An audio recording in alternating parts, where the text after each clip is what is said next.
மக்கள் அனைவருக்கும் வணக்கம். வீடியோக்குள்ளே போகிறதுக்கு முன்னாடி அரசியல் தொடர்பான நிகழ்வுகளை உடனுக்குடன் தெரிஞ்சுக்க நம்ம சேனல் சப்ஸ்கிரைப் பண்ணிக்கோங்க.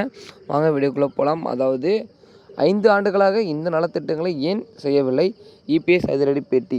அதாவது நமது திமுக கட்சி இப்போது ஆட்சியில் இருக்கிறது என்று உங்கள் அனைவருக்குமே தெரியும். மாண்புமிகு தமிழக முதலமைச்சர் ஸ்டாலின் ஐயா அவர்கள் நிறைய நலத்திட்டங்களை செய்திருந்தாலும் ஒரு முக்கியமான நலத்திட்டங்கள் செய்யவில்லை என்றே கூறலாம். அது எந்தெந்த நலத்திட்டங்கள் என்று உங்களுக்கு தெரிந்தால், உங்களுக்கு வேண்டும் என்று இருந்தால் அந்த நலத்திட்டங்களை மறக்காமல் கமெண்ட் பண்ணுங்கள்.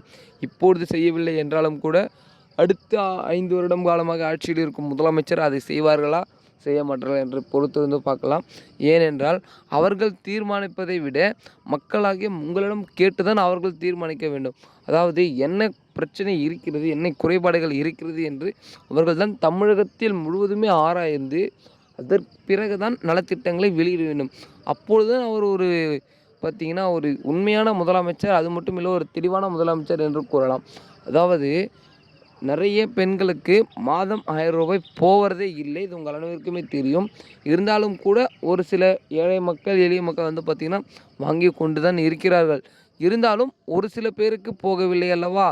இப்போ இது வந்து எப்படி ஒரு ஒழுங்குமற்ற ஒரு செயலாக தான் இருக்கிறது. ஏனென்றால் தமிழகத்தில் இருக்கும் அனைவருமே சமம் அப்படின்றத சொல்கிறோம். பட் அனைவருக்கும் ஏன் போகவில்லை? இது ஒரு கேள்விக்குறியாக இருக்கல மக்களே. இதனால் வந்து பார்த்திங்கன்னா எந்த நலத்திட்டங்கள் செய்தாலும் சரி அனைவருக்குமே சமமாக செய்தால் எந்த ஒரு பிரச்சனையும் வராது. மீண்டும் அவர்களே வந்து பார்த்திங்கன்னா மக்கள் வந்து நீங்கள் சொல்லவே வேண்டாம், அவர்களே அவரை தேர்ந்தெடுப்பார்கள். ஆனால் இந்த தடவை என்ன தேர்ந்தெடுப்பார்கள் என்று யாராலையும் சொல்ல முடியாது. ஏனென்றால் புதிய மாற்றத்தை உருவாக்க முயன்றால் மக்களாகி சிந்தித்து ஆராய்ந்து செயல்பட வேண்டும். அப்பொழுது ஏதாவது ஒரு மாற்றம் நடக்கிறதா என்பதை பொறுத்திருந்து பார்க்கலாம் மக்களே. அரசியல் தொடர்பான நிகழ்வுகளை உடனுக்குடன் தெரிஞ்சுக்க நம்ம சேனலை சப்ஸ்கிரைப் பண்ணிக்கோங்க. அது மட்டும் இல்லை, ஏன் செய்யவில்லை என்ற கேள்விக்கு இப்பொழுது ஒரு புதிதாக நலத்திட்டங்கள்லாம் வந்திருக்காங்க.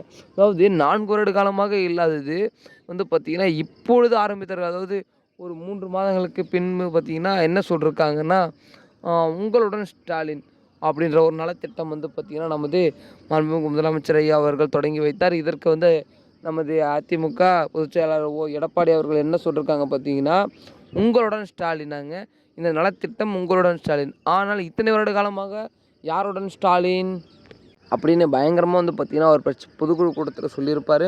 பொறுத்திருந்து பார்க்கலாம் என்ன தான் நடக்கிறது வருகிற 2026 சட்டமன்ற தேர்தல் என்று. ஓகே மக்கள்.